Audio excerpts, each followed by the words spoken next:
The mirror in my cramped Bronx apartment reflected a version of myself I barely recognized. 20 years old, and tonight marked a milestone I'd never imagined reaching. My first real date. The navy dress I'd bought with my last $120 hugged curves I usually kept hidden beneath oversized sweaters and textbooks. Maya Collins, the girl who'd spent 4 years since her parents' death buried in psychology textbooks and part-time jobs, was finally taking a chance on something that wasn't academic. Derek Thompson had been persistent for months. Charming smiles across lecture halls, casual conversations that lingered after class, study sessions that felt more like flirtation than education. When he'd asked me to dinner at Il Sogno, one of Manhattan's most exclusive Italian restaurants, I'd been shocked. Boys like Derek, confident, well-connected, effortlessly attractive, didn't usually notice girls like me. Girls who worked at bookstores to pay rent, who counted every dollar twice before spending it, who hadn't owned a dress this expensive until today. The subway ride from the Bronx to the Upper East Side felt like traveling between worlds. My reflection in the darkened windows showed a stranger dressed in borrowed confidence, clutching a purse that contained everything I had left. $23.16. I'd counted it 3 times before leaving my apartment, each recount accompanied by a prayer that it would somehow multiply into enough for dinner at a restaurant, where appetizers cost more than my daily food budget. Manhattan's Friday evening energy pulsed around me as I emerged from the subway. Office workers in $1,000 shoes hurried past, their conversations peppered with casual mentions of weekend homes and vacation plans that represented more money than I'd seen in years. The closer I got to Il Sogno, the more I questioned Derek's invitation. What did he see in the scholarship kid from the Bronx who wore the same 3 sweaters in rotation and had never been on a date? Il Sogno materialized from the Manhattan evening like something from a movie. Crystal chandeliers cast golden light across marble floors, and the scent of garlic, basil, and expensive wine created an atmosphere of luxury I'd only read about in novels. Couples dressed in clothing that cost more than my semester's rent murmured in intimate conversations, while servers moved with choreographed precision. Every surface gleamed. Every detail spoke of money and refinement that felt as foreign to me as another language. "Table for 2, I told the hostess, my voice steadier than my thundering heartbeat. Under Thompson. She consulted her reservation book with practiced indifference, her perfectly manicured nails clicking against the leather binding. Her assessment was swift but thorough. Discount shoes, drugstore makeup, nervous energy that screamed of someone out of her depth. "Right this way, miss." The table overlooked the restaurant's main dining area, positioned perfectly for observation and conversation. I slid into the velvet chair, hyper-aware of every sound, every glance from other diners who seemed to belong in this world of casual extravagance. The menu prices made my stomach clench. $35 for the cheapest pasta dish, $42 for chicken, $58 for fish. My $23 suddenly felt microscopic. $8.15 became $8.30. $8.30 stretched toward 9 o'clock. Around me, other couples shared wine and laughter, their conversations a steady hum of contentment. I checked my phone obsessively, refreshing messages that never came, dialing Derek's number only to reach voicemail each time. The excitement I'd felt getting ready transformed into something colder, sharper. Humiliation mixed with genuine concern. Had something happened to him? "Will you be ordering this evening? Or are we waiting for your companion?" The waiter's tone carried just enough condescension to make my cheeks burn. His eyes assessed my modest dress, my discount shoes, my obvious discomfort with surgical precision. Behind his professional smile lurked impatience and barely concealed disdain.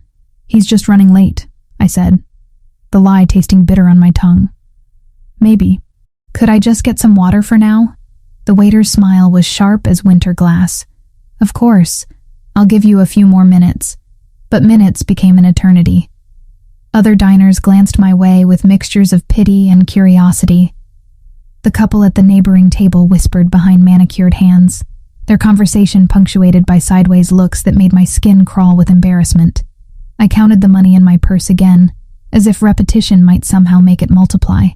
$23.16. Not enough for the cheapest item on the menu. Not enough to maintain the pretense that I belonged here. My phone buzzed with a text from an unknown number, the sound cutting through my spiral of self-doubt. Payment overdue, $75,000.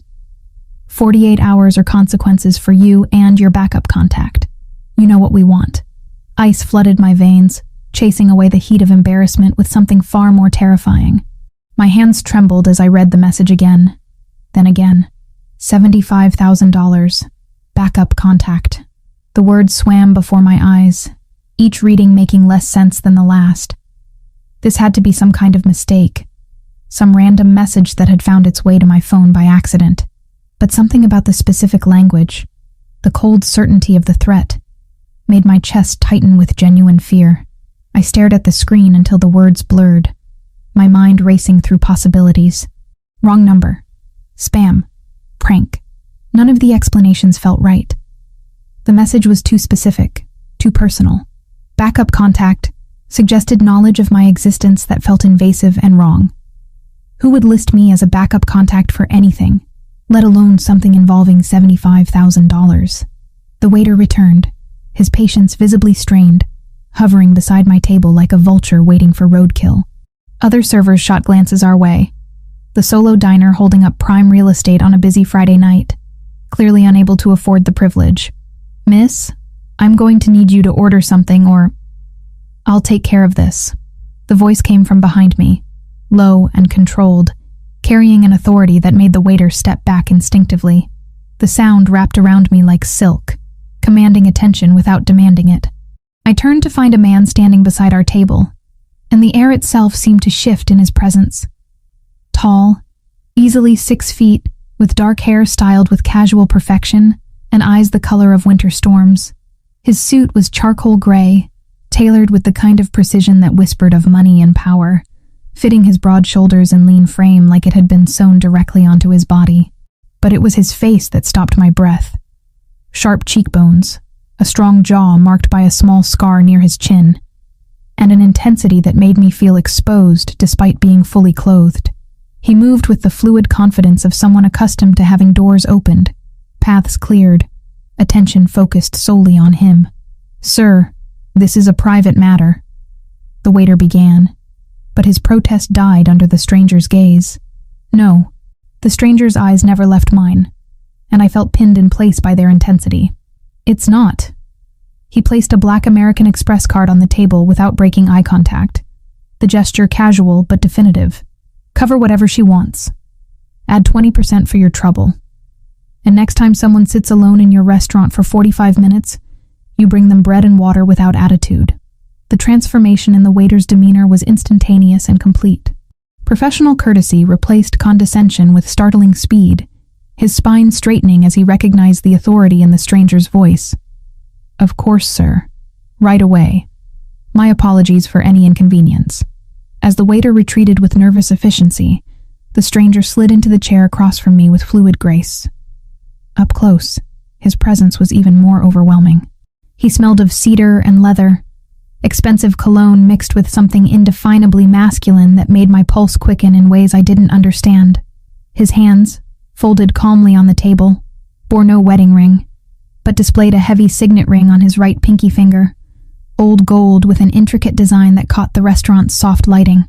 "You didn't have to do that," I managed, though my voice sounded foreign to my own ears, smaller and breathier than usual. "Nobody makes a woman cry in my city without answering to me." His words carried weight that had nothing to do with volume, each syllable deliberate and meaningful. Especially not a woman who's brave enough to wait alone for someone who clearly doesn't deserve her time. The way he spoke, with such casual certainty about his city, made something flutter in my chest. This wasn't just confidence. This was the assurance of someone accustomed to being obeyed, to having his word carry consequences. "How do you know I was waiting for someone?" Instead of answering immediately, he gestured toward my phone, still clutched in my trembling hands, with the threatening message displayed on its screen. "That message you received. Show it to me. I don't even know who you are." His lips curved in what might have been amusement, though his eyes remained serious. "My name is Lorenzo Marcelli." He said it like an introduction, and a revelation rolled into one, the syllables rolling off his tongue with practiced ease. "And that message is from people you definitely don't want to meet." The weight of Lorenzo's gaze settled over me like a physical presence, heavy with unspoken knowledge that made my skin prickle with awareness. Against every instinct screaming at me to run, I found myself sliding my phone across the white tablecloth toward him. His fingers brushed mine as he took it, the contact brief but electric, sending an unwelcome shiver up my arm. His eyes scanned the message with professional efficiency, but I caught the subtle tightening around his mouth, the way his jaw clenched almost imperceptibly. Whatever this meant, it wasn't good. When he looked up, his expression had hardened into something that belonged in boardrooms where life-changing decisions were made with casual cruelty. "Russo," he said, the name carrying weight I didn't understand. "This message wasn't meant for you. Someone listed you as a backup contact without your knowledge." His fingers drummed once against the table, a controlled gesture that somehow conveyed more menace than shouting would have. "The question is, who and why? I have no idea what any of this means." My voice sounded small in the restaurant's elegant atmosphere, overwhelmed by crystal and marble and the casual wealth surrounding us. $75,000? I don't know anyone with that kind of money, but you know someone stupid enough to borrow it from people who collect with interest rates measured in blood. Lorenzo's tone remained conversational, but something predatory flickered in those storm-gray eyes. "Derek Thompson. Columbia University, junior year. Parents own a tech startup in Seattle. Gambling problem. Recently expanded into pharmaceutical recreation." I stared at him, my mind struggling to process not just the information, but the casual way he delivered it. "How do you know Derek? How do you know any of that?" Instead of answering, Lorenzo made a subtle gesture with his left hand. Within seconds, the air around our table shifted. I became aware of movement at the restaurant's edges. Men in dark suits who hadn't been there moments before, positioning themselves with military precision near exits and key vantage points. They moved like shadows, professional and silent, drawing no attention from other diners who remained blissfully unaware that the atmosphere had fundamentally changed. The waiter returned with practiced deference, carrying a bottle of wine that probably cost more than my monthly rent. He poured without being asked, the ritual performed with choreographed precision that spoke of experience with demanding clientele. Lorenzo dismissed him with a barely perceptible nod, and we were alone again in our bubble of tense conversation. "In my line of work, information is currency," Lorenzo said, lifting the wine glass but not drinking. "And right now, you're sitting in the middle of a transaction that could get you killed." He leaned forward slightly, the movement bringing his scent closer, cedar and danger, and something indefinably masculine that made my pulse quicken despite my fear. "Derek Thompson owes the Russo family $75,000. They have a reputation for creative collection methods." The restaurant around us continued its elegant dance of Friday night dinner service, other couples sharing intimate conversations while I sat across from a stranger who spoke of death threats like discussing the weather. "You're telling me Derek put my name down as some kind of guarantee for illegal gambling debts?" "Among other things." Lorenzo's eyes never left mine, reading expressions I didn't know I was making. The Russos don't distinguish between willing participants and unwilling collateral. If Derek can't pay, they'll use whatever leverage they can find, including you. My hands trembled as I processed the implications. 20 years of carefully constructed safety, of studying hard and working harder to build a life free from the violence that had claimed my parents, and I'd been dragged into exactly the kind of world I'd spent years avoiding. "I need to call the police." "And tell them what? That you received a threatening text message? That someone used your name without permission?" Lorenzo's smile held no warmth. "The NYPD has more pressing concerns than unsubstantiated threats against college students. By the time they took you seriously, you'd already be missing." The casual certainty in his voice made my blood run cold. This wasn't speculation or intimidation. This was professional assessment from someone who understood exactly how these situations played out. Then what am I supposed to do? Accept my protection. The words came without hesitation, delivered with the same authority he'd used to dismiss the waiter. "Until we resolve Derek's problem, you're not safe on your own." I laughed, the sound sharp and bitter in the restaurant's refined atmosphere. Protection from a complete stranger who somehow knows everything about my personal life? How is that any different from the threat? Lorenzo's expression didn't change, but something shifted in his posture. a subtle realigning that made him seem larger, more dangerous. Around us, I became newly aware of his men, still positioned at strategic points throughout the restaurant. They weren't threatening. They simply existed in spaces that happened to control every exit, every sightline, every potential threat. "Because I give you a choice," he said simply. "The Russos won't." My phone buzzed against the table where Lorenzo had placed it. Another message, this time from Derek. "Maya, I'm sorry about tonight. Family emergency." Rain check, the casual tone, the complete absence of acknowledgement about the threat I'd received, made my stomach churn with a mixture of anger and disbelief. Lorenzo read the message over my shoulder, his presence close enough that I could feel the heat radiating from his body. "He doesn't know they've made contact," he observed, "which means he's either incredibly naive or incredibly stupid. Maybe he really did have a family emergency." Even as I said it, the words felt hollow. The timing was too convenient. The message too casual for someone whose debts had apparently put both our lives in danger. "Maya," the way Lorenzo said my name made something flutter low in my chest. Intimate and possessive in a way that should have alarmed me, but instead sent warmth spreading through my veins. "Look around this restaurant. Look at the way people dress, the way they carry themselves, the casual discussion of summer houses and private schools. Do you see anyone here who looks like they worry about money?" I followed his gaze, taking in the casual display of wealth surrounding us. Designer handbags left carelessly on chairs, watches that cost more than cars, conversations peppered with mentions of vacations and purchases that represented more money than I'd seen in years. "No, Derek brought you here for a reason. Not because he wanted to impress you with his own money. His family's comfortable but not wealthy enough for regular dinners at Il Sogno. He brought you here because he needed to be seen in the right place by the right people." Lorenzo's fingers drummed against the table again, the gesture controlled, but somehow menacing. "He was using you as camouflage." The pieces clicked together with sickening clarity. The months of attention, the casual flirtation, the sudden invitation to an expensive restaurant far above a college student's normal budget. I hadn't been a romantic interest. I'd been a prop, a way for Derek to maintain appearances while his life spiraled into debt and desperation. "How long have you been watching me?" I asked, surprised by the steadiness in my own voice. "Not you, specifically. Derek." Lorenzo's honesty was brutal and refreshing after months of Derek's calculated charm. "But you've been in the background of his surveillance for weeks.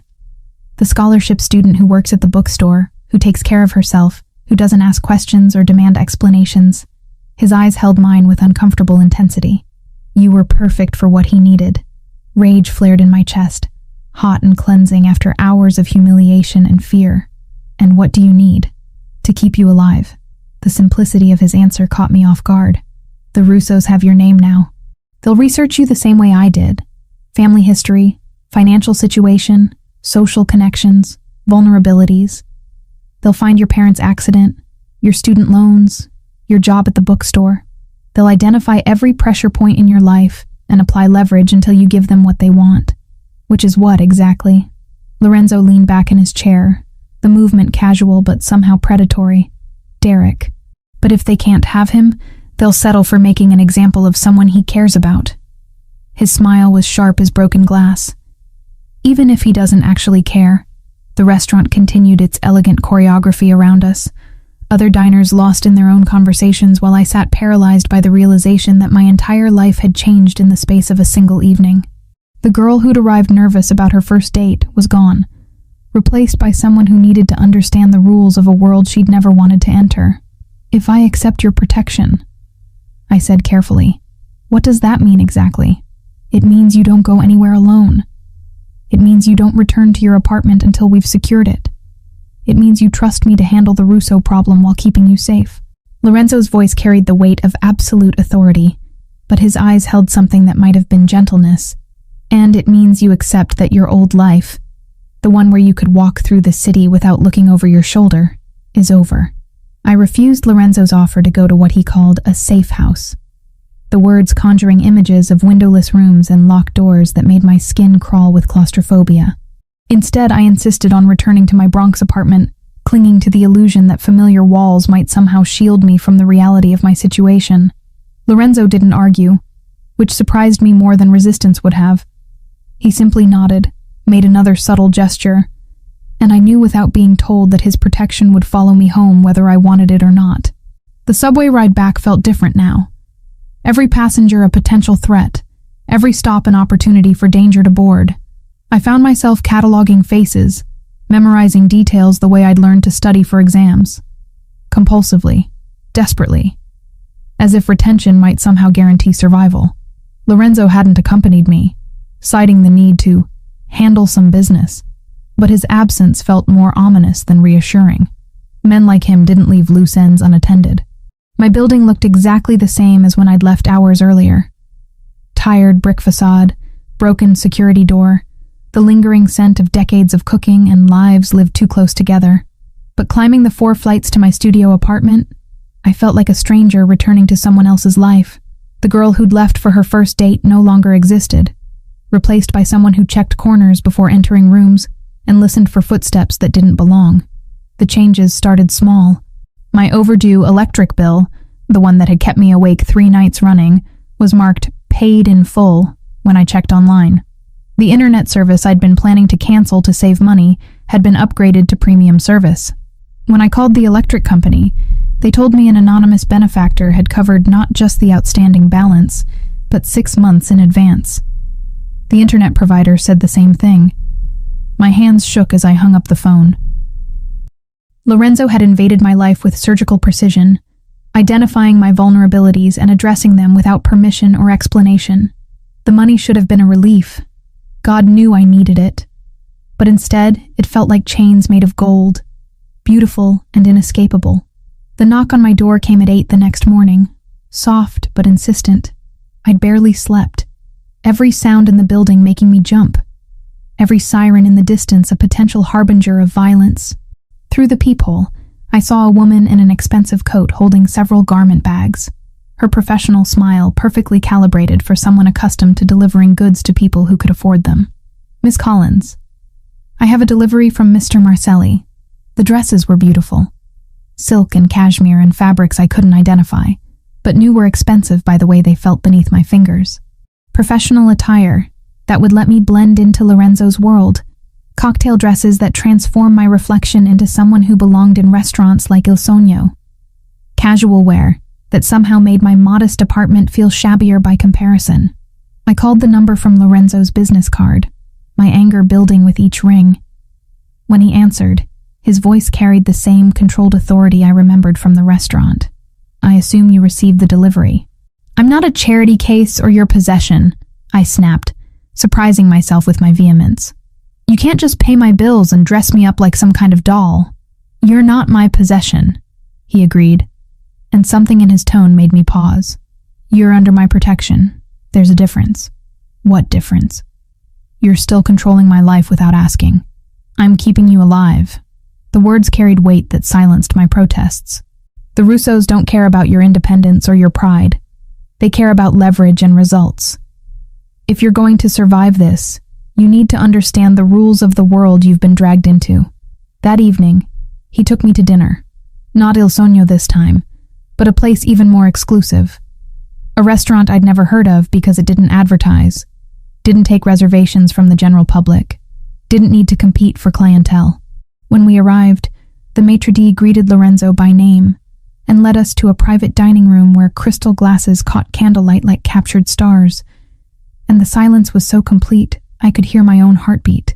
"This place doesn't officially exist," Lorenzo explained, as servers appeared with courses I hadn't ordered, each dish a masterpiece of presentation and flavor that cost more than I typically spent on food in a week. "The chef trained in Paris, the wine comes from private vineyards, and the guest list is limited to people who understand the value of discretion." I watched him eat with the same controlled precision he applied to everything else, every movement deliberate and efficient. The contrast between his casual elegance and my nervous energy felt stark, emphasizing the gulf between our worlds. "Why are you showing me this?" "Because you need to understand what you're dealing with." He set down his fork, giving me his complete attention. "The Russos operate in this world too. Private dinners where business is conducted over $1 million wine, handshake agreements that reshape entire industries, Conversations that never officially happen but change everything. The weight of his gaze made me fidget with my napkin, hyper-aware of how the expensive dress clung to my body, how the unfamiliar jewelry felt against my skin. Everything about this evening was designed to seduce. The ambiance, the luxury, the undivided attention of a man who commanded respect through presence alone. And you? What's your excuse for being here? Something flickered in his eyes, too quick to interpret but heavy with meaning. I inherited this life. Lost my parents when I was 18. Assumed control of family interests that had been built over generations. His voice carried a weariness that seemed at odds with his apparent youth.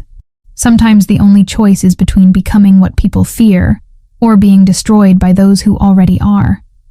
The vulnerability in his admission caught me off guard. Beneath the expensive suits and casual authority, Lorenzo was only 32 years old, young to carry the weight I sensed pressing down on his shoulders. What happened to your parents? Car bomb, ordered by the Russo family over a territorial dispute that had been simmering for years. His tone remained conversational, but I caught the way his hands tightened imperceptibly around his wine glass. They wanted to send a message about the consequences of resistance. The casual mention of car bombs and territorial disputes should have terrified me, but instead I found myself studying the man across from me with new eyes. The scar on his chin, the way he positioned himself with his back to the wall, the constant awareness of exits and potential threats. These weren't affectations, but survival mechanisms learned through necessity. How long have you been at war with them? 14 years. The number hung in the air between us, representing half a lifetime of conflict and violence. Since the night I decided their message had been received, and it was time to send one back. The server returned to refill our wine glasses, his movements silent and professional. Around us, the restaurant continued its orchestrated dance of service and luxury, but our conversation had shifted into territory that felt intimate despite its darkness. Lorenzo was showing me pieces of himself that I suspected few people ever saw, not the controlled businessman or the dangerous authority figure, but the young man who'd been thrust into a world of violence and responsibility before he was ready. Is that what this is about? Using me to send another message? No. The directness of his answer surprised me. This is about something I haven't felt in 14 years. Which is? He leaned forward slightly, the movement bringing his scent closer. Cedar and danger, and something that made my pulse quicken despite my attempts at emotional distance. The desire to protect something because I choose to, not because I have to. The admission hung between us, heavy with implication. In the candlelight, Lorenzo's features seemed softer somehow, less like carved marble, and more like flesh and blood. The dangerous authority was still there, but tempered by something that might have been longing. I should go home, I said, though the words felt hollow even as I spoke them. You should. His agreement came with a smile that transformed his entire face, making him look younger and more approachable.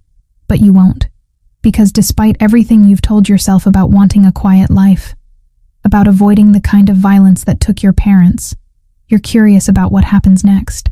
He was right, and we both knew it. The scared girl who'd been stood up at Il Sogno was still there, but she was sharing space with someone new, someone who felt alive in ways she'd never experienced, someone drawn to the controlled danger Lorenzo represented like a moth to flame. It should have been a warning. Instead, it felt like permission. What happens next? I asked, surprised by the steadiness in my own voice. Lorenzo's smile deepened, and for the first time since I'd met him, he looked genuinely happy. Now we find out exactly how much trouble Derek's gotten himself into, and we decide what we're going to do about it. The first sign of trouble came on Tuesday morning as I walked across Columbia's campus toward my psychology lecture. The October air carried the scent of fallen leaves and possibility. Students around me discussing weekend plans and midterm exams with the casual confidence of people whose biggest worry was academic performance. I envied them their innocence, missing the days when my greatest fear was failing a test, rather than becoming collateral damage in someone else's war. The black sedan materialized from the campus traffic like a predator emerging from tall grass, its tinted windows reflecting the morning sun as it pulled alongside the sidewalk. My steps faltered, muscle memory from years of psychology textbooks recognizing threat patterns before my conscious mind could process them. Fight-or-flight responses flooded my system, adrenaline sharpening my awareness of every detail.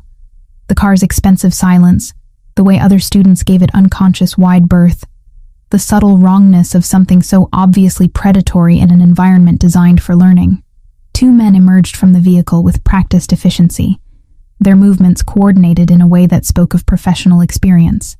They wore dark suits that couldn't quite hide the bulges beneath their jackets, and their eyes swept the campus with the methodical assessment of security personnel or something more dangerous. The taller one approached while his partner remained by the car, positioned to block any attempt at escape. Maya Collins. Not a question. A statement delivered with casual authority. His voice carried a slight accent I couldn't place, something that made my name sound foreign and somehow threatening. You're a difficult woman to approach. My psychology training kicked in, analytical mind cataloging threat indicators, while my body prepared for violence. Aggressive posture, hands kept visible but ready, eyes that never quite focused on me, but constantly scanned for potential interference. These weren't campus security or local police. These were Lorenzo's enemies, and they'd found me despite his protection. I think you have the wrong person, I managed, proud that my voice remained steady despite the terror clawing at my throat. No mistake. The man smiled, the expression cold and predatory. We know exactly who you are. Derek Thompson's backup contact, Lorenzo Marcelli's new pet project. He stepped closer, invading my personal space in a way that made every nerve ending scream warnings. We have photos of you entering restaurants, leaving his men's cars, wearing clothes that cost more than most people make in a month. You're not as invisible as you think. The casual mention of surveillance photographs sent ice through my veins. They'd been watching me, documenting my movements, building a case against my involvement in affairs I barely understood. The expensive dresses Lorenzo had sent suddenly felt like evidence of guilt, marking me as complicit in whatever war these men were fighting. What do you want? I asked, surprised by the steadiness in my own voice. Conversation. The word carried implications that had nothing to do with talking. About your friend Derek and his unfortunate financial obligations. About Lorenzo Marcelli's interest in protecting someone he barely knows.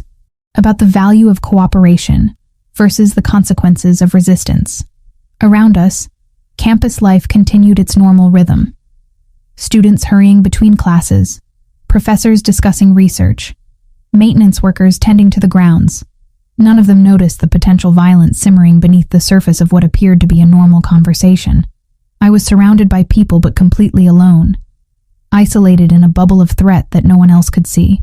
I don't know anything about Derek's debts, I said, taking a small step backward only to find the second man had moved to flank me while I was distracted. Perhaps, but you know Lorenzo Marcelli, and that makes you useful. The tall man's smile widened, showing teeth that were too white and too sharp. He has something that belongs to us. Specifically, he's assumed responsibility for a debt that should have remained Derek's problem. We're here to discuss terms for its resolution. The pieces clicked together with sickening clarity. Lorenzo had done exactly what he'd said he would, handled the Derek problem. But instead of making it disappear, he'd apparently made himself the target, accepting responsibility for debts he hadn't incurred to protect someone he barely knew. The thought should have been reassuring, but instead, it filled me with a terror that went beyond personal safety. Before I could respond, the campus atmosphere shifted. The change was subtle at first. A black SUV pulling up behind the sedan. Two men in expensive suits emerging with the kind of casual confidence that spoke of absolute authority. I recognized one of them as Marco, Lorenzo's associate from the restaurant. His presence transforming the confrontation from potential violence into something more complex and dangerous. Gentlemen, Marco's voice carried the same controlled authority as Lorenzo's, cutting through the tension like a blade. I think there's been a misunderstanding. The Russo men tensed, hands moving instinctively toward concealed weapons. But they didn't retreat. We were in the middle of a college campus, surrounded by witnesses, which provided a different kind of protection than Lorenzo's usual methods. Violence here would bring police, media attention, federal investigation, consequences even crime families preferred to avoid. No misunderstanding, the tall man replied. Just a message being delivered. And now it's been received. Marco stepped closer, his presence somehow making the space feel smaller and more dangerous despite his calm demeanor. Miss Collins is under Mr. Marcelli's protection. Any further contact should go through appropriate channels. She's Derek Thompson's responsibility first. His debt, his collateral. Derek Thompson's obligations have been assumed by my employer. Marco's smile carried the same cold precision I'd seen in Lorenzo's expressions, which makes this conversation unnecessary and potentially problematic for everyone involved. The standoff stretched for several heartbeats, threat and counter-threat dancing beneath the surface of polite conversation. Around us, students continued their morning routines, oblivious to the potential for violence that shimmered in the autumn air like heat waves. I found myself cataloging escape routes, exit strategies, anything that might help me survive if this turned physical. Finally, the tall Russo man stepped back, his retreat graceful but definitive. Mr. Marcelli's generosity is noted, but generosity has limits, and debts have consequences. Miss Collins should remember that protection is only as strong as the person providing it. They departed as smoothly as they'd arrived, the black sedan disappearing into campus traffic while Marco watched with the patience of someone accustomed to managing threats. Only when they were completely gone did I realize I'd been holding my breath. My body coiled with tension I hadn't noticed building.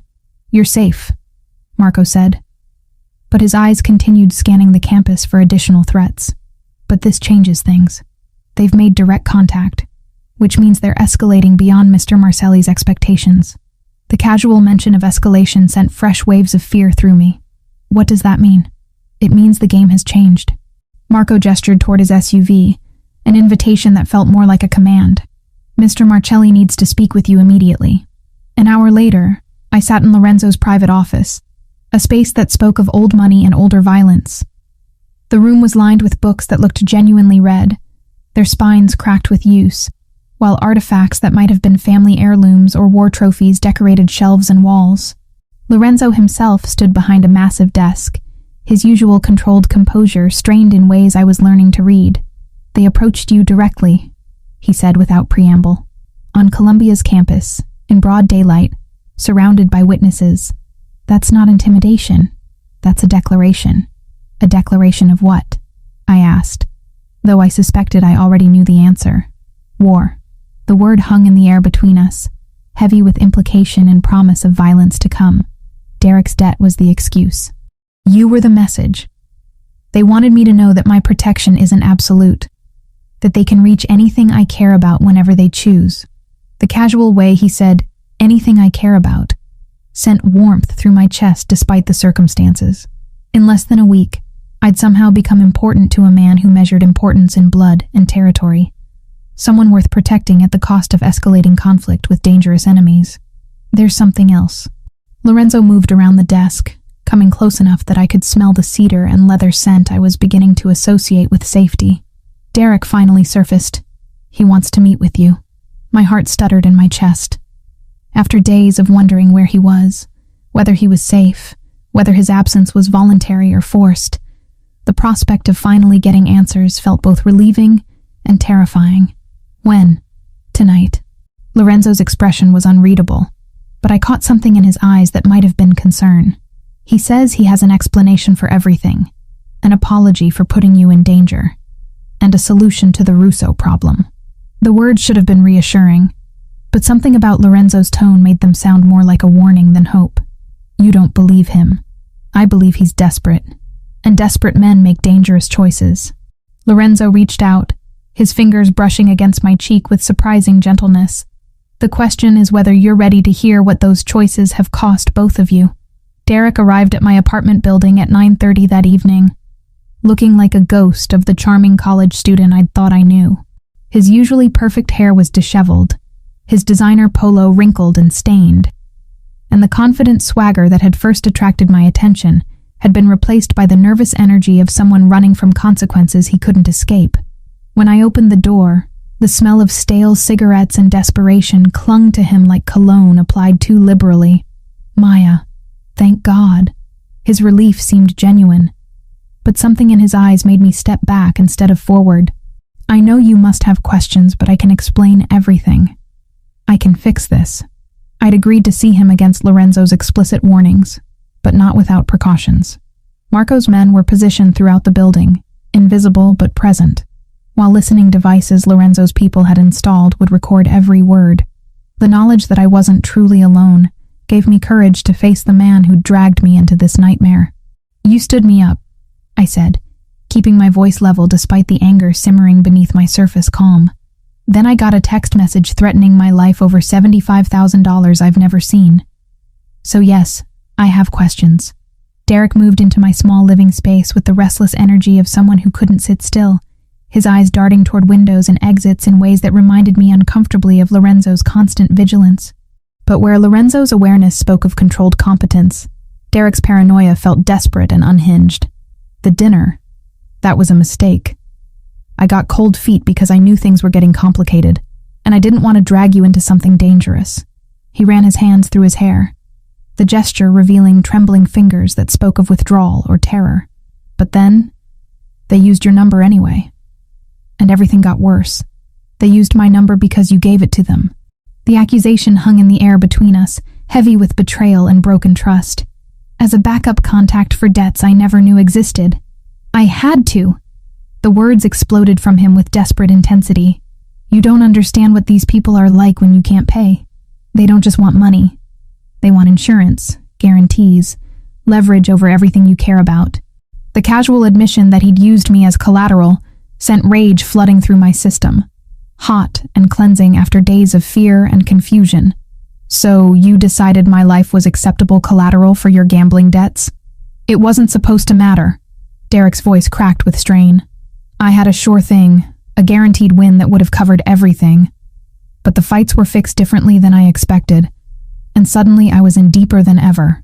Fixed fights. Gambling. Jesus, Derek! What else haven't you told me? I studied his face, seeing signs I'd missed or ignored during months of casual flirtation. The slight tremor in his hands, the way his eyes never quite focused, the restless energy that I'd interpreted as confidence, but now recognized as something more chemically induced. There's more. His admission came quietly, shamefully, as if speaking the words would make them more real. The cocaine I was supposed to sell. I used most of it instead of moving it, and now they want payment for product that doesn't exist anymore. The pieces of Derek's destruction clicked together with sickening clarity. Gambling debts had led to drug dealing, which had led to addiction, which had created more debts in an endless cycle that had ultimately dragged me into the crossfire. I felt nauseous thinking about how close I'd come to getting romantically involved with someone whose life was such a disaster. How much do you actually owe them?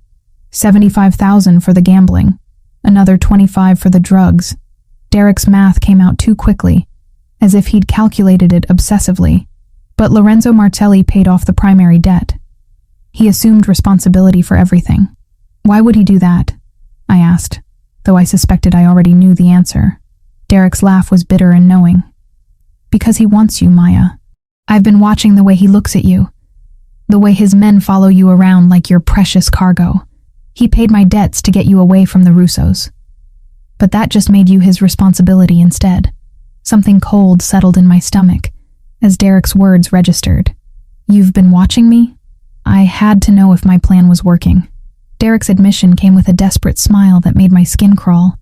The Russos have been pressuring me for weeks, threatening to hurt people I care about if I didn't find a way to pay. When I realized Lorenzo Martelli was interested in you, it seemed like the perfect solution. The betrayal cut deeper than I'd expected, sharp and clean as a surgical blade. You set this up. The dinner invitation, the timing, everything. You orchestrated this entire situation. I needed Lorenzo to see you, to understand what was at stake. Men like him, they don't respond to begging or promises. But they respond to protecting something beautiful, something worth fighting for. Derek stepped closer, his expression a mixture of desperation and calculated charm. I knew if he saw you in that restaurant, saw how vulnerable you were, he'd want to help. By assuming your debts and putting me in even more danger, my voice rose despite my attempts at control. You turned me into bait for a man you knew was dangerous. But it worked. Lorenzo Martelli is protecting you now, paying for your expenses, making sure you're safe. You're better off than you've ever been. Derek's logic was twisted but internally consistent, the reasoning of someone who'd convinced himself that manipulation was actually altruism. The sound of my apartment's fire escape window sliding open made us both freeze. Marco appeared with fluid grace, his presence transforming the space from private conversation to something more official and dangerous. Behind him came two other men I recognized from Lorenzo's security detail, their positions blocking exits with professional efficiency. Mr. Thompson. Marco's voice carried the same controlled authority as Lorenzo's. You're under arrest. What? Derek spun toward the window, his face pale with terror. I haven't done anything illegal. Everything I told you was the truth. Everything you told her was recorded. Marco held up a small device that had been transmitting our conversation to Lorenzo's people, including your admission to conspiracy, fraud, and using Miss Collins as unwilling collateral in criminal enterprises. The betrayal was complete and devastating. Derek had been working with the Russos since the beginning, feeding them information about Lorenzo's security procedures, my daily routines, even details about my emotional responses to various situations. The shy college student who'd gradually worn down my resistance had been performing a role, gathering intelligence that could be used to manipulate both Lorenzo and me. Maya, you have to understand, Derek pleaded as Marco's men moved to restrain him. I never meant for anyone to get hurt. I just needed a way out, and this seemed like the safest option for everyone, except me. The words came out colder than I'd intended, but I felt frozen inside, watching the careful illusion of Derek's interest crumble into something calculated and predatory. I was never a person to you, was I? Just a tool you could use to solve your problems. That's not true. I do care about you, in my own way. Derek's protests sounded hollow even to his own ears. But caring doesn't pay debts, or keep dangerous people from hurting the ones you love. Marco's phone buzzed with an incoming call, and his expression darkened as he listened to whoever was on the other end. When he hung up, his attention shifted to me, with an urgency that made my stomach clench with fresh fear. We need to leave. Now. His tone brooked no argument. The Russos just hit one of Mr. Marcelli's safe houses. They're escalating faster than anyone anticipated. Through my apartment window, I could see black vehicles pulling up to the building, their occupants moving with military precision toward the entrance. Lorenzo's protection had been breached. Derek's betrayal had provided enemies with intelligence they needed, and I was about to be caught in the middle of a war I'd never asked to join. Where is Lorenzo? I asked, surprised by how calm my voice sounded despite the terror clawing at my throat. Handling the situation. Marco's answer was deliberately vague, but something in his expression suggested the situation was more dangerous than he wanted to admit. But right now, you're the priority. They can't get to him if they can't get to you. As we prepared to leave through the fire escape, Derek made one final desperate plea. Maya, I'm sorry. I know you'll never forgive me, but I really did think this was the best solution for everyone. I looked at him one last time, seeing not the charming college student who'd slowly won my trust, but the desperate addict who'd sold my safety for a chance at escaping his own mistakes. The best solution would have been telling me the truth and letting me make my own choices. Would you have chosen to help if I'd asked directly? The question hung in the air as Marco hustled me toward the window, and whatever uncertain future waited beyond it. The honest answer was that I probably would have tried to help Derek if he'd explained his situation honestly. But he'd chosen manipulation over trust, deception over honesty. And now we were all paying the price for his cowardice. I guess we'll never know, I said, following Marco into the October night and leaving Derek to face the consequences of choices that had destroyed more lives than just his own. The safe house in Queens felt like a cage made of luxury and paranoia. Floor-to-ceiling windows offered stunning views of the Manhattan skyline, but I knew they were bulletproof glass designed to keep the world out as much as to let light in. Marco's men stationed themselves at strategic points throughout the penthouse, their presence a constant reminder that beauty and danger could coexist in the same space. For 3 days, I existed in suspended animation, waiting for news about Lorenzo while trying to process the magnitude of Derek's betrayal. The books Lorenzo's people had provided, psychology texts, literature, even some philosophy, helped occupy my mind, but couldn't quiet the growing certainty that I'd made a terrible mistake in trusting anyone in this world of calculated violence and beautiful lies. On the fourth morning, restlessness drove me to explore the safe house more thoroughly. In what appeared to be Lorenzo's private study, I discovered a collection of photographs tucked behind legal documents in his desk drawer. My hands trembled as I recognized my own face staring back at me. Images taken over months without my knowledge or consent. But these weren't surveillance photos like the ones the Russos had mentioned. These were different, more personal somehow. Me leaving the bookstore where I worked, captured in afternoon sunlight that made my hair look golden. Me sitting on Columbia's campus reading, completely absorbed in a textbook, unaware of being observed. Me laughing at something a classmate had said, my face animated with genuine joy. The dates written on the back told a story that made my chest tight with emotions I couldn't identify. Lorenzo had been watching me for almost a year, not because of Derek's debts or some criminal conspiracy, but for reasons that had nothing to do with business and everything to do with something far more personal and complicated. The last photograph in the collection stopped my breath entirely. It showed me sitting beside my father in the hospital during his final weeks, reading aloud from a psychology textbook, because the nurses said familiar voices sometimes helped patients fighting for consciousness. I was younger in the image, maybe 18, my face drawn with exhaustion, but determined to maintain hope even when the medical team had given up.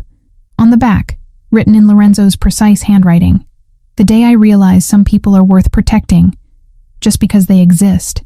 You weren't supposed to find those. I spun around to find Lorenzo standing in the doorway, looking more tired than I'd ever seen him. His usually immaculate suit was wrinkled, his hair disheveled, and a fresh bruise colored his left cheekbone. But his eyes held the same intensity I remembered, now mixed with something that might have been embarrassment at being caught in such a vulnerable revelation. "You've been watching me for a year," I said. The photographs scattered across the desk between us like evidence of crimes I couldn't name. Longer than that. His admission came without hesitation or apology. "Your father worked as an independent accountant for several businesses in the city. One of them was a restaurant owned by my predecessor's organization. When he died, I made sure his medical bills were covered and his family would be taken care of." The words hit me like physical blows, restructuring everything I thought I knew about my own life. My father worked for the Mafia? He did books for a restaurant that happened to be owned by people with complicated business interests. Lorenzo moved into the room with careful steps, as if approaching a wounded animal that might bolt at any sudden movement. He never knew the full extent of their operations, never participated in anything illegal. He was just an honest accountant who helped keep their legitimate businesses running smoothly. And when he died, my voice sounded hollow, distant, as if it belonged to someone else. I took responsibility for honoring the agreements my organization had with him, including making sure his daughter could finish her education without drowning in medical debt. Lorenzo's gaze never left mine, unflinching in his honesty despite the pain it was causing both of us. "The scholarship that covered your remaining tuition after the insurance money ran out? That came from me. The job at the bookstore that paid exactly enough to cover your living expenses? I own that building." The revelation struck me like a physical blow, stealing my breath and leaving me gasping for understanding. My entire adult life had been orchestrated by a man I'd met less than 2 weeks ago. My independence nothing more than an elaborate illusion designed to keep me safe and unaware. "You've been controlling my life for years." The accusation came out as a whisper, but it carried the weight of fundamental betrayal. Everything I thought I'd accomplished on my own, every sacrifice I made to build something independent, it was all a lie. "No." Lorenzo's response was immediate and fierce. "Your intelligence, your determination, your compassion for people who are suffering, none of that came from me. I just made sure you had the opportunity to develop those qualities without being destroyed by circumstances beyond your control. Like my parents were?" The question hung in the air between us, heavy with implications I wasn't sure I wanted to explore. Lorenzo's expression darkened, and for the first time since I'd known him, he looked genuinely uncertain about how to proceed. "Your parents' accident was investigated thoroughly by both the police and my people," he said carefully. "There was no evidence of foul play, no connection to any criminal organization. Sometimes tragedy is just tragedy, Maya. Sometimes bad things happen to good people for no reason at all." Relief flooded through me at his words. followed immediately by guilt for feeling relieved. My parents' death in a car accident had been traumatic enough without adding murder and conspiracy to the grief I'd carried for 4 years. But you still felt responsible for taking care of me. I felt responsible for honoring my predecessor's commitments. But somewhere along the way, it became personal. Lorenzo moved closer, his presence filling the space between us with the same magnetic intensity I'd felt in the restaurant. Watching you grow from a grieving teenager into a strong, independent woman, seeing how you refused to let tragedy define your future. You became someone I admired before I ever spoke to you. The admission sent warmth through my chest despite the anger and confusion swirling through my thoughts. Is that why you paid Derek's debts? To protect your investment in my well-being. I paid Derek's debts because the thought of someone using you as collateral made me want to commit violence that would have started a war. The honesty in his voice was brutal and somehow comforting. You weren't an investment, Maya. You were someone I'd grown to care about from a distance.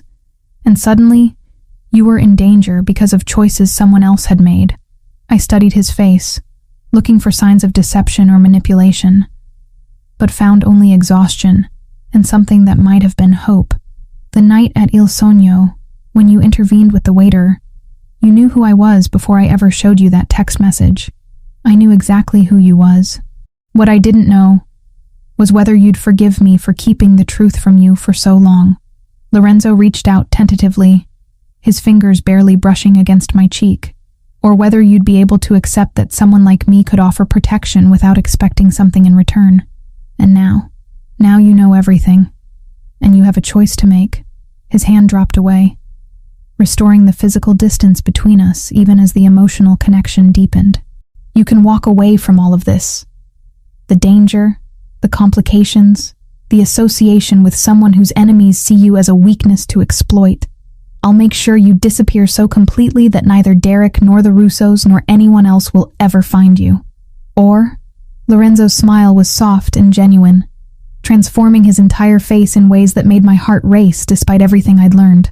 Or you stay and help me figure out what this is between us.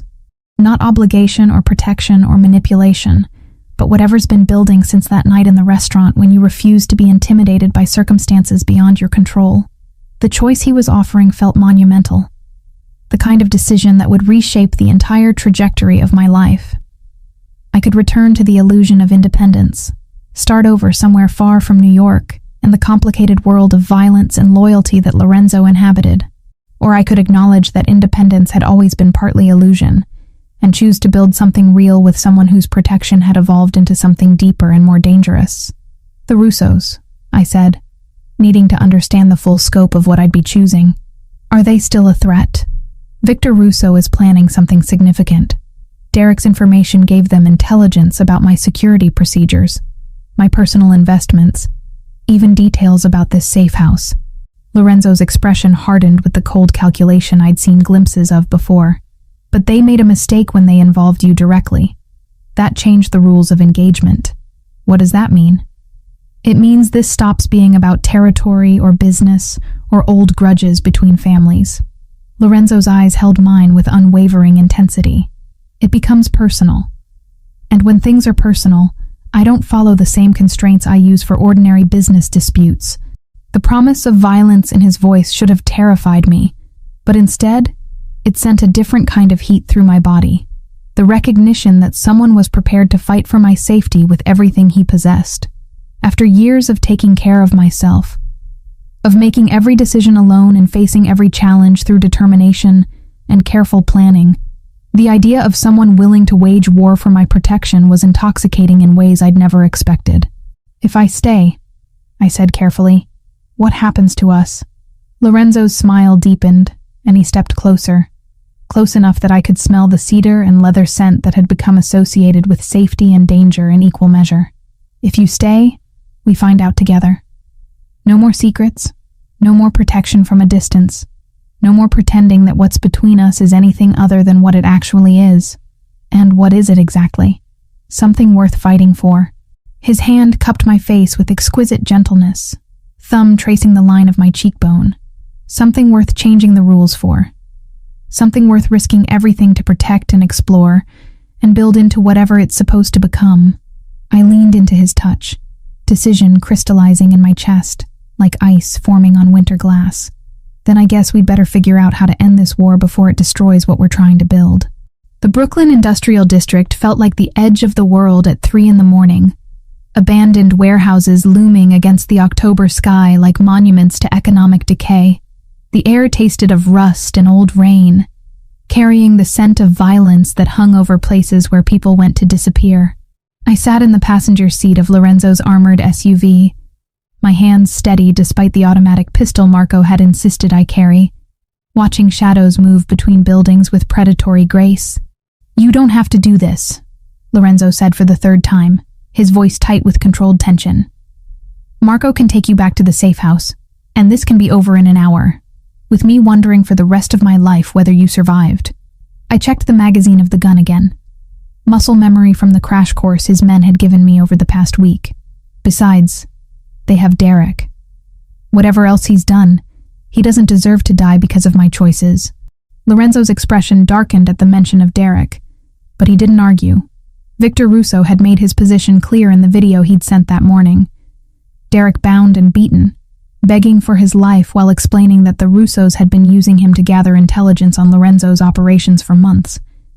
The betrayal ran deeper than anyone had suspected, but seeing him terrified and bloodied had awakened protective instincts I hadn't known I possessed. "Remember," Marco said from the driver's seat, his eyes scanning the warehouse complex through night vision binoculars. "Your job is to stay alive and get out clean. We handle the violence. And if something goes wrong, then you use everything we taught you and find a way home." Lorenzo's hand covered mine, warm and steady despite the danger surrounding us. "Because I'm not losing you to Victor Russo's ego or Derek's stupidity." The warehouse Russo had chosen for the exchange sat at the center of the industrial complex, isolated enough to muffle gunfire but accessible enough for multiple escape routes. Intelligence suggested he'd brought 8 men, while Lorenzo's team consisted of 12 carefully selected operatives positioned throughout the surrounding buildings. Numbers favored us, but Russo had home field advantage and nothing left to lose. "Movement," Marco reported, watching figures emerge from the main warehouse. 4 visible, probably more inside. They're following the agreed protocol. Lorenzo slipped out of the SUV with fluid grace, his movements controlled despite the tension radiating from every line of his body. I followed, the weight of the pistol solid against my hip, my psychology training helping me catalog threat indicators and stress responses in everyone around me. Violence was coming. I could see it in the way both sides positioned themselves, the careful spacing that allowed for quick draws, the hypervigilance that preceded bloodshed. Victor Russo emerged from the warehouse flanked by 2 bodyguards, his expensive suit incongruous against the industrial decay surrounding us. He was older than I'd expected, maybe 50, with silver hair and the kind of cold authority that spoke of decades spent making life-and-death decisions without hesitation. When his eyes found mine, I felt evaluated and dismissed in the space of a heartbeat. "Lorenzo Marcelli," he called across the empty space between us, his voice carrying easily in the still air. "You brought the girl. How sentimental." "I brought what you asked for," Lorenzo replied, his tone carefully neutral. "Now show me Derek." 2 more men emerged from the warehouse, dragging Derek between them like a broken doll. Even from 50 feet away, I could see the damage. Swollen face, torn clothing, the unsteady gait of someone who'd been systematically beaten. But he was alive, conscious, and when he saw me, his expression transformed into something that might have been relief or terror. "Maya," he called out, his voice cracked and raw. "I'm sorry. I'm so fucking sorry for all of this." "Touching," Victor said with casual cruelty. "The boy has been very talkative about your security procedures, your business operations, even your personal habits. Amazing what people will share when properly motivated." The implication sent ice through my veins, but Lorenzo's expression remained unchanged. The deal was simple. I come alone with the girl, you release Derek, and we settle this like civilized businessmen. Except you didn't come alone. Victor's smile was sharp as broken glass. My men counted at least 8 snipers in the surrounding buildings. "Did you really think I wouldn't notice? Did you really think I'd walk into an obvious trap without insurance?" Lorenzo's response carried the same cold amusement. "Your reputation for keeping agreements isn't exactly stellar. The standoff stretched for several heartbeats, tension coiling between the two groups like a living thing. Around us, I could sense movement in the shadows. Lorenzo's men adjusting positions. Russo's people preparing for violence that seemed increasingly inevitable. My psychology training kicked in, analyzing body language and micro-expressions, looking for tells that might predict who would move first. "Here's what's going to happen," Victor said, his tone conversational despite the circumstances. "You're going to walk away from this warehouse. The girl stays with me as insurance against future interference in my business interests. The boy dies as an example of what happens to people who steal from my family. Counter-proposal," Lorenzo replied with deadly calm. "You release Derek, apologize for involving an innocent woman in your business, and find a new city to operate in.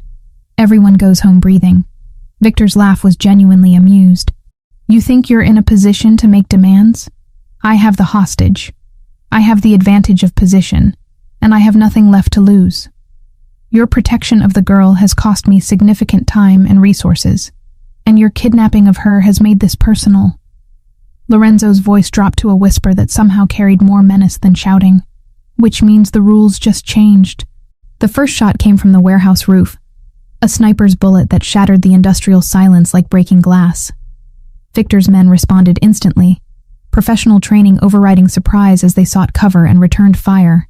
Lorenzo tackled me to the ground behind our SUV, his body shielding mine from the chaos erupting around us. "Stay down," he ordered, drawing his own weapon with practiced efficiency. "No matter what happens, stay behind cover until this is over." But chaos had its own logic, and Derek's panicked flight from his captors took him directly into the crossfire between the two sides. I watched in horror as he stumbled and fell, blood spreading across his chest from a wound I couldn't see clearly. Without thinking, I broke from cover, using skills Lorenzo's people had taught me to move from shadow to shadow, reaching Derek's position while gunfire erupted overhead. "Maya, get back." Lorenzo's voice carried over the sound of automatic weapons, but I was already kneeling beside Derek, assessing his injuries with the clinical detachment my psychology training had taught me to maintain under stress. "It's not that bad," I told him, though blood was soaking through his shirt at an alarming rate. "Just stay still and let me help." "You shouldn't have come," Derek gasped, his face pale with shock and blood loss. "This is my fault, all of it. You should have let them kill me.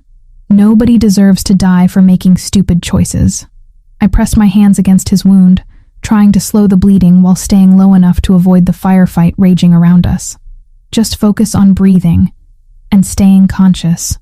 Movement in my peripheral vision made me look up to see Victor Russo approaching with his remaining bodyguard, using Derek and me as human shields while his men provided covering fire. His expensive suit was torn and bloodied, his silver hair disheveled, but his eyes held the same cold calculation I'd seen in the initial standoff. "Predictable," he said, pressing the barrel of his pistol against my temple. Lorenzo Marcelli's weakness has always been his need to protect people who don't deserve protection. The metal was cold against my skin, but my psychology training helped me remain calm, analyzing options and potential outcomes while my conscious mind focused on keeping Derek alive. Around us, the gunfire was slowing as both sides recognized the changed dynamics of the situation. "Let her go, Victor." Lorenzo's voice came from somewhere behind overturned shipping containers, steady despite the circumstances. "This is between us. Now it's between all of us." Victor's grip on my shoulder was painful, but not desperate. He was still in control, still calculating advantages. "The girl dies unless you call off your men and surrender yourself for execution. And if I do that, you'll kill us all anyway." Lorenzo's assessment was matter of fact, professional evaluation, rather than emotional pleading. "So, what exactly are you offering? A quick death, instead of a slow one?" Victor's honesty was brutal and strangely refreshing. The girl has seen too much, knows too much about operations on both sides. She's a liability that can't be allowed to survive. The psychology textbooks I'd studied had covered hostage situations, but none of them had prepared me for the clarity that came with accepting potential death. Fear remained, but it was controlled now, channeled into focus that let me catalog every detail of our position, every potential advantage or escape route. "Maya," Derek whispered, his voice growing weaker as blood loss took its toll. My jacket pocket. There's something you need to know. I slipped my hand into his jacket, feeling a small recording device that was still warm from his body heat. Evidence, I realized. Proof of whatever deal he'd made with the Russos. Insurance he'd kept in case this moment ever came. What is it? I asked. But Derek's eyes were already losing focus, consciousness fading as his body fought to survive wounds that might be beyond my ability to treat. Victor noticed the exchange, his attention sharpening on the device I'd pulled from Derek's pocket. What did you find, girl? Nothing, I lied, palming the recorder while keeping pressure on Derek's wound. Just his phone. But Victor's suspicious expression suggested he didn't believe me, and his grip on my shoulder tightened in ways that promised more immediate violence.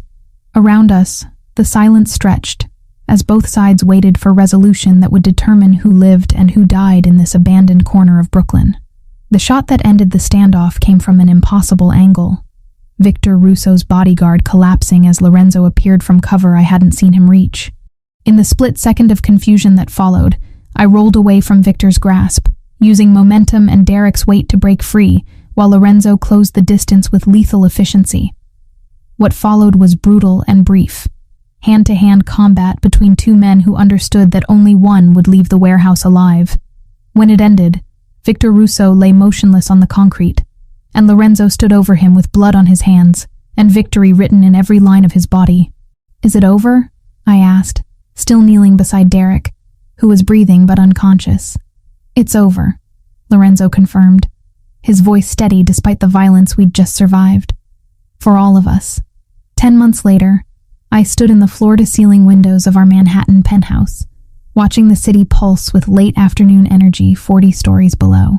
The view never stopped taking my breath away. Central Park spreading like an emerald carpet to the north, the Hudson River catching sunset light like scattered diamonds, the endless sprawl of humanity pursuing dreams and ambitions that seemed impossibly small from this height. My reflection in the glass showed a woman I barely recognized from the terrified college student who'd been stood up at Il Sogno less than a year ago. The expensive business suit I wore had been tailored to accommodate the subtle changes pregnancy had brought to my body, while my hair fell in waves that spoke of professional styling rather than drugstore shampoo and hope. But the biggest change was in my eyes. They held confidence now, the assurance of someone who'd survived violence and betrayal and emerged stronger rather than broken. Mrs. Marcelli, your 4 o'clock appointment is here. The voice belonged to James, Lorenzo's personal assistant, delivered through the intercom system that connected our home office to the rest of the penthouse.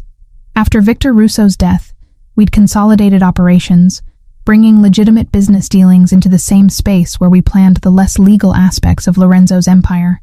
Send him up, I replied, straightening papers on my desk that contained acquisition details for 3 more properties in Queens.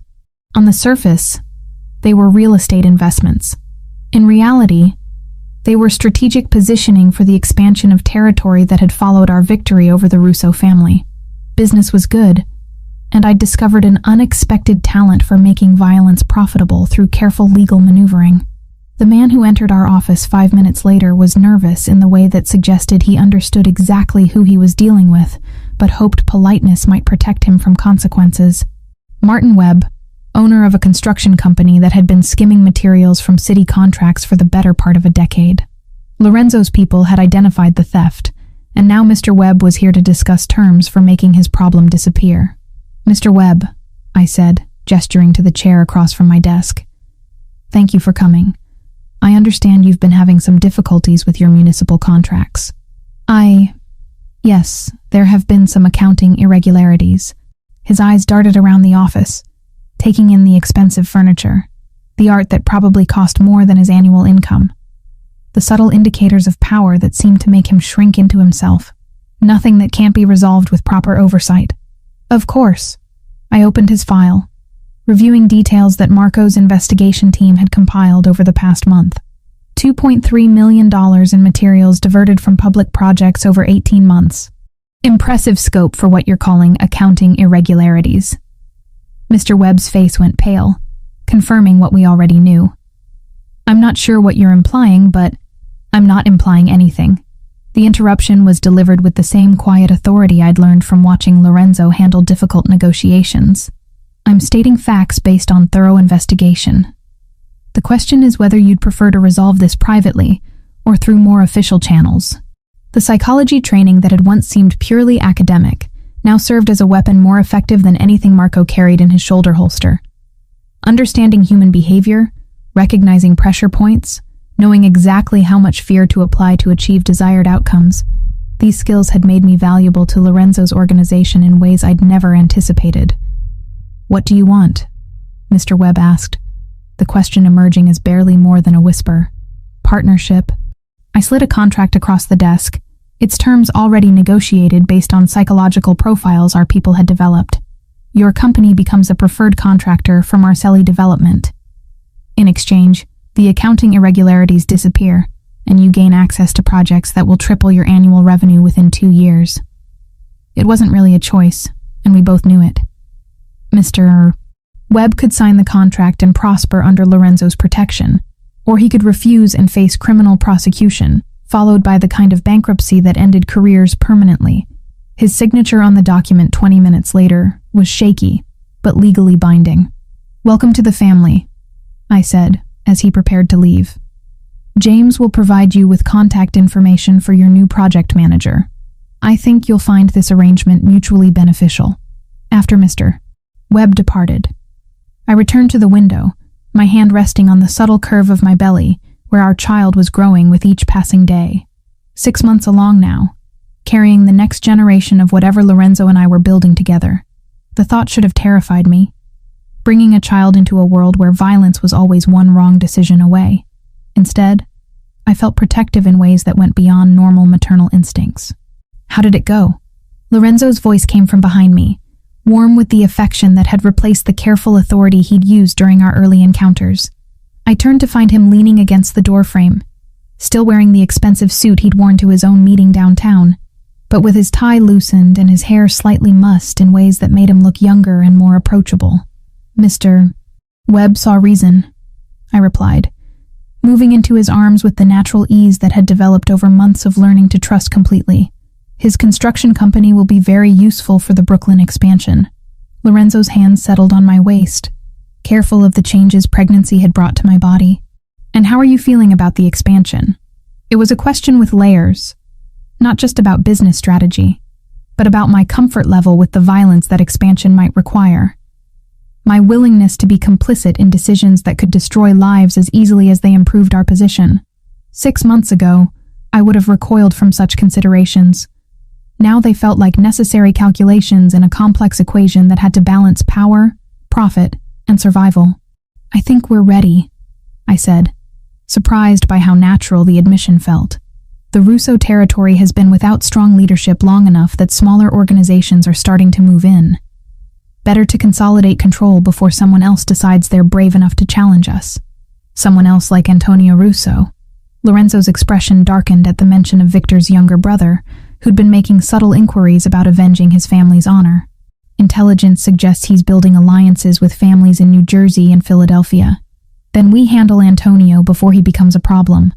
The casual way I discussed potential violence would have horrified the psychology student I'd been a year ago. Now it felt like strategic planning for protecting what Lorenzo and I had built together. I've been thinking about approaches that might resolve the situation without open warfare. Lorenzo's smile held genuine admiration, and something that might have been pride. "What kind of approaches?" "The kind that use his psychology against him." I moved to my desk, pulling out files that contained detailed behavioral analysis of Antonio Russo and his known associates. He's motivated by family honor and personal vengeance, but he's also practical enough to recognize when a fight isn't worth the cost. We just need to make the cost clear before he commits to action. And if negotiation doesn't work, then we make sure he understands the consequences of underestimating what we're willing to do to protect our family. My hand moved instinctively to my belly, protective instincts sharpening at the thought of anyone threatening the life we were building. Some lessons can only be taught through demonstration. Lorenzo pulled me closer, his arms encircling both me and our unborn child, with the same protective intensity that had first drawn me to him, despite the danger he represented. "Have I mentioned recently that I love the woman you've become?" "The woman you helped me become," I corrected, remembering the terrified girl who'd sat alone in Il Sogno waiting for a date who would never arrive. though I'm still not entirely sure whether that was intentional or accidental.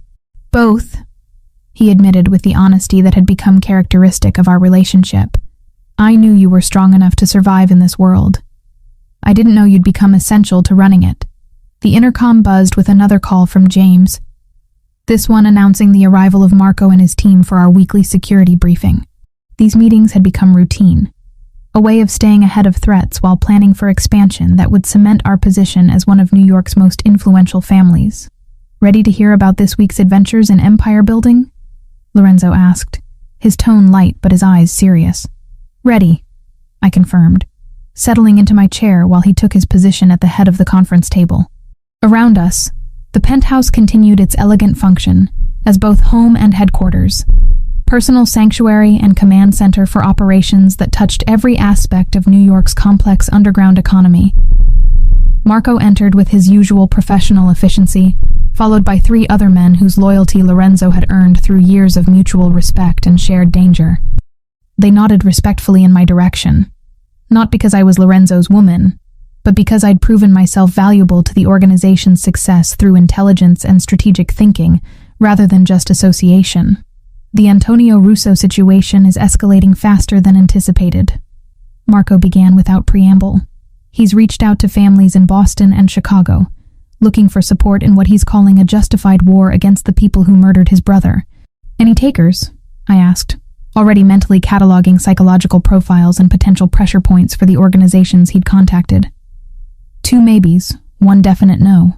Marco consulted his notes. But he's also been recruiting independent operators, people desperate enough to work for promises rather than guaranteed payment.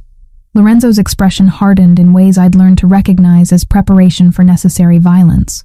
How many people are we talking about? Potentially 15 to 20, plus whatever support he gets from established families. Marco's assessment was thorough and sobering. Not enough to win a direct confrontation, but enough to cause significant damage before we eliminate them. Then we don't let it become a direct confrontation, I said, an idea crystallizing as I spoke. We make Antonio an offer that's too attractive to refuse, and we make sure he understands the consequences of refusing. What kind of offer? Lorenzo asked, his attention focused on me with the intensity that meant he was genuinely curious about my strategic thinking. I smiled, feeling pieces click into place with the same satisfaction I'd once derived from solving complex psychology problems, the kind that gives him everything he says he wants while ensuring he can never use it against us. And if he's smart enough to recognize the trap, then we make sure he's not smart enough to survive refusing it. The admission should have felt wrong, discussing someone's potential death with the same casual planning we might use for a business acquisition.